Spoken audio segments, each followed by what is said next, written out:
Hello everyone, and I wanted to talk to you today about report cards. Anyone who's known me a long time knows I'm not a particularly big fan of grades. I think assessment should be about skill development and not assigning a letter to where a child may or may not be, depending on how they may or may not be accommodated.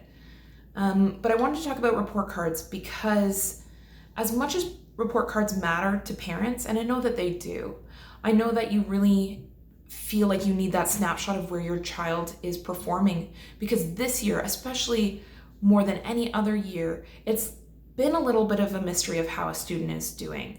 I know that with some of my students, I'm really trying to track down their teachers to get some indication on how they're doing, and it's just part of COVID. It's been really difficult.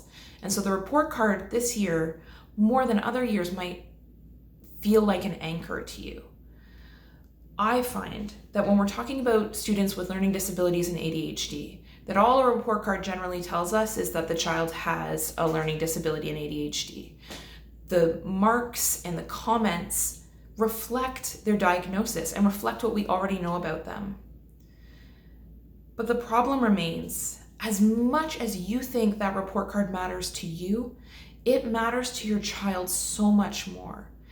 And the more I have a child who tells me that they don't care about school, that school isn't for them, that they hate it, those children care even more. Some of those marks on the report card can become like a scarlet letter on their heart. And they have to hear about some of their peers who got all A's or all E's. And they can hear sometimes from the bus stop those parents praising those children. And they know that that's not what their report card looks like. They can take that really hard.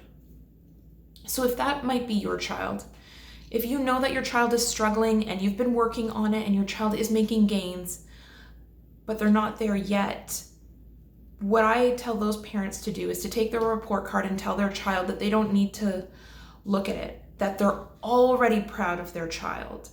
And then find some things to praise that your child has been doing better. Have they been packing their own bag? Have they been trying harder on their homework? Have they handed more assignments in? Are they asking for help more? Are they using the resource room?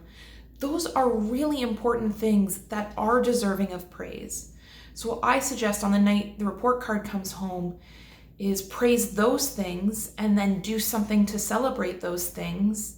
And don't even read the report card in front of your child.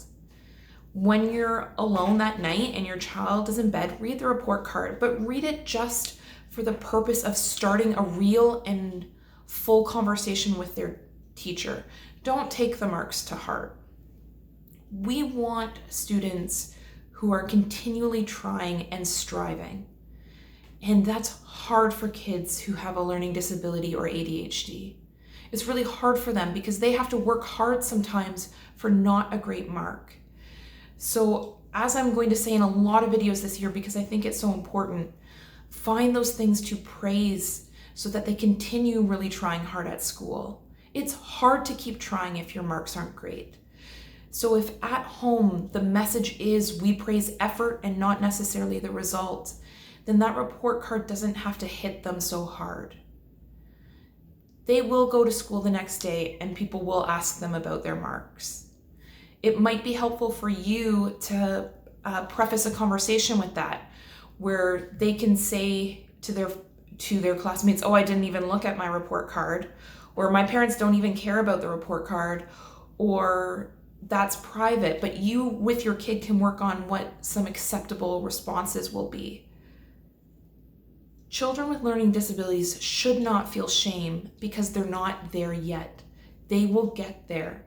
Trust me, right now I'm working with some students that I've had for a really long time. One of them I've had since he was 4 years old, literally. And where they are is just so amazing. Your child will get there. Don't let them get caught up on the fact that they're not there yet. So I hope when you receive your child's report card that you don't read it in front of them and that you find the time to praise the effort and not the results. Have a great day.